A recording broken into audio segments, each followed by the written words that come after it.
Ay, kumusta mga bay? Ito na nga po, lalaban na si Gino Rodrigo mga bay. May alias na Silent Beast.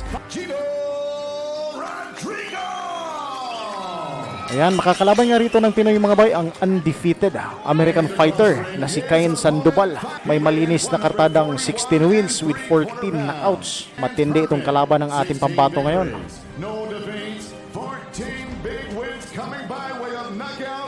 So, antabayan na natin kung kayanin ba ni Gino Rodrigo na i-upset itong American fighter. May taas si Gino Rodrigo mga bay no, na 5'8", so magkasing tangkad lang sila ni Cain Sandoval. So talagang suki itong si Gino Rodrigo mga bay doon sa Amerika. So palaging itinatapat sa mga undefeated na boxers doon. Ay mga bay, umpisa na ng laban. Round 1, Gino Rodrigo versus Cain Sandoval. Yan, mas matanda si Gino Rodrigo sa bakbakan nito mga bay. 28 anyos na itong si Rodrigo. 23 anyos naman itong si Sandoval. Yan, nagtatansyahan pa itong dalawa. Uy, bumitaw ng malakas na lambayog si Gino Rodrigo. Yung bumira sa bodega si Rodrigo doon mga bay. Pero kalmado lang itong American fighter. So paratang pinag-aaralan pa niya itong ating pambato kung ano pa ang maibubuga ni Gino Rodrigo dito sa laban. Yan, kaliwat kanan na ng mga bulusok na pag-atake ang pinapakawalan ni Gino Rodrigo. Kalmado lang itong si Cain Sandoval. Delikadong kalaban rin nga itong mga bay. Sapagkat dalawa nga lang ang hindi niya napabagsak sa kanyang 16 na panalo. And he's doing a good job of staying calm and composed, and he talked about that with us. The ability of two beautiful little girls and with leukemia, and you know there was a time that Sandoval thought that life was palitan ng mga body shots. He should take time outside of the ring. You see why he's so calm and comfortable inside the ring, because life's been pretty hard for the KOK. Absolutely. He started training TJ at 5 years about you. Puling mga segundo dito sa round 1 mga bay. These boys are opening up. Absolutely. Kaya nga, nagpapakawala na ng apoy si Gino Rodrigo at end of round 1. Mga bay, dito na tayo sa pangalawang yugto ng bakbakan. So, ang Pinoy nga rito si Gino Rodrigo. Ang American fighter naman na siyang undefeated sa kartadang 16 wins with 14 knockouts ay si Cain Sandoval. Yan, bumitaw sa bodega si Gino Rodrigo. Napatras doon si Cain Sandoval. Napasandal na sa lubid si Sandoval mga bay. Ang undefeated American fighter at kaliwat kanan ang mga bulusok na pinapakawalan ng Pinoy na si Rodrigo. He really is trying to make this a really tight fight. May gustong patunayan ang Pinoy rito mga bay. And he told us in the fighters meeting that is what has improved the most is his discipline. And you can certainly see so hindi nga rin biro ang kartada ng ating pambato mga bay. May record si Rodrigo na 13 wins with 11 knockouts. At kahit nga may 5 talo na ito at 2 tabla sa kanyang record, ay hindi mo pwedeng basta-bastahin rin ang mga kamao ng ating kamao ng ating kababayan. May power din itong si Gino Rodrigo mga bay. So kaya siguro ganito na lang kakampante. Oh, tinamaan doon si Sandoval mga bay. Ayan mga bay, yanig si Sandoval. Nakatama ng malakas na lambayog si Gino Rodrigo. You see him looking for that big right hand. Ganda ng napakulang suntok ng Pinoy rito mga bay. Again though, Cain staying very disciplined here. Now, unti-unti nang nag-init itong dalawa. Bumira sa bodega si Rodrigo. That shot from Rodrigo obviously yanig ang kaluluwa ni Sandoval sa suntok na yon. Nabuhayan itong si Sandoval nga rito mga bay. At naging aggressive na ito. So talagang pinupukpok na rin niya si Rodrigo dito sa laban. Pero hindi nagpapatalo ang Pinoy. Ramirez back din ang pag-atake. Last 30 seconds dito sa round 2. At dito nga, palitan ng suntok. Ay, gay! Napaatras si Sandoval mga bay. At ito na nga, binubura. Binubutata na ni Rodrigo mga bay. Here comes Gino though. 20 seconds. Ayan na. Rattled. Nararattle na nga itong si Sandoval dito. Slows down the pace. Ayan na. 5 to 10 seconds Parang here bagong in the gising na second. itong si Sandoval mga bay. Lupay-pay na yung ulo. Kane immediately wearing that right hand. If you look at his left eye,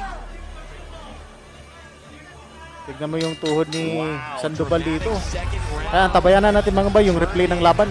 Yan, ito nga yung replay ng laban mga bay. started to So, come forward, but Gino Pang landed that yung huge overhead right ni right Rodrigo hand, mga bay, yung overhand unang right. nagpayanig And immediately kay Sandoval. pressed forward here.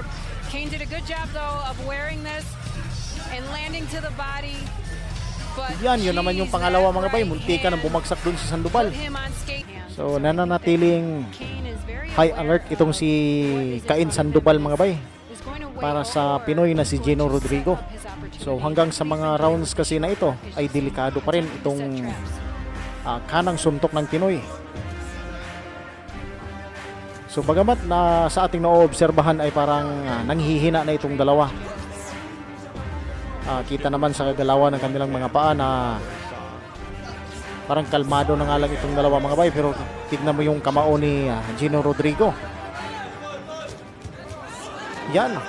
So pulido ring nakakatama at pulidong nakakalusot ang mga suntok ng Pinoy sa mukha nitong American fighter na si Cain Sandoval. So nandyan pa rin yung jabs ni Rodrigo Really confident with that. at yung kalmadong postura nitong si Cain Sandoval ay nananatiling nandyan pa rin. So pinagmamasdan lang nito ang ating kababayan at nag-aabang ng tamang tempo Anything you can para do by ma-counter ang Pinoy. Ayun. Uy! Naalog doon si Rodrigo mga bay. Yeah. Credit to him for eating it, but He looks like he's got his bearings back. Uy! boy, Na-counter si Rodrigo doon mga bay. what a fight this one is shaping up to be. Halfway point here of round number 8. Oh my goodness. Kane landed another big right hand, just utilizing that beautiful short jab, quick jab. To Wala na set silang up walang depensa that sa right kanilang hand mukha. for him. Jab ng jab lang talaga. Jab of Rodrigo a few different times, but he's Ay grabe, delikado tong mga paisa-isang jab ni Cain Sandoval mga bay. underway. Round 9 mga bay sa bakbakan. Black with pink, At sa atin nga pong nakikita ay black trimmed with red and gold. delikado na ang nagiging kondisyon ni Gino Rodrigo rito mga bay. His gold sponsor, Gold So unti-unti nang natitibag dito ang Pinoy mula sa mga sunod-sunod na jab nitong si Cain Sandoval. Sandoval known for Oh. patented grill. He's got a unique look to him. Oh my goodness, devastating. So, dapat nga rin mag-counter dito si Rodrigo sa tuwing mag-jab itong si Sandoval. Job here. You mentioned ring control. That could be a very big determining factor in this fight. Should Dumudugo na yung ilong ni Rodrigo mga bay. with some devastating shots throughout, but it has been here of this 9th round.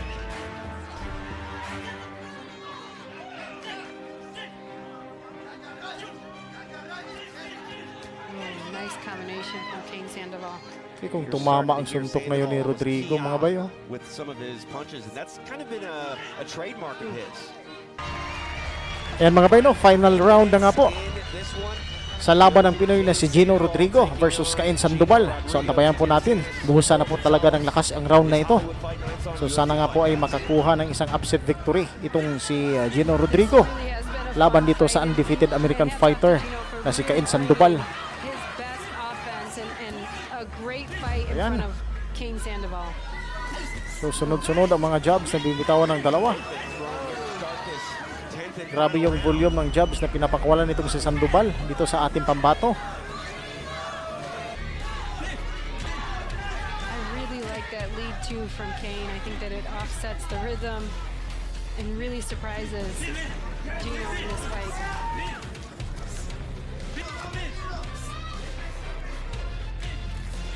We talk about the Ang kulang dito kay Gino Rodrigo mga bay, a very mature. yung technique niya sa pagsuntok. Nababasa na ni Sandoval eh. They continue to Nakakailag na si Sandoval sa tuwing nagpapakawala ng lambayog itong si Gino Rodrigo. than your average 20. He really has, and just his defensive skills.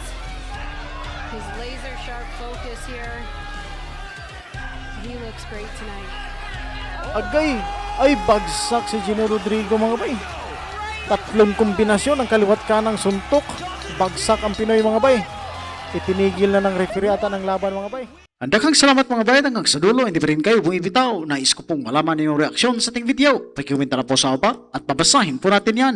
Andakang salamat at sa Diyos ang lahat ng papuri.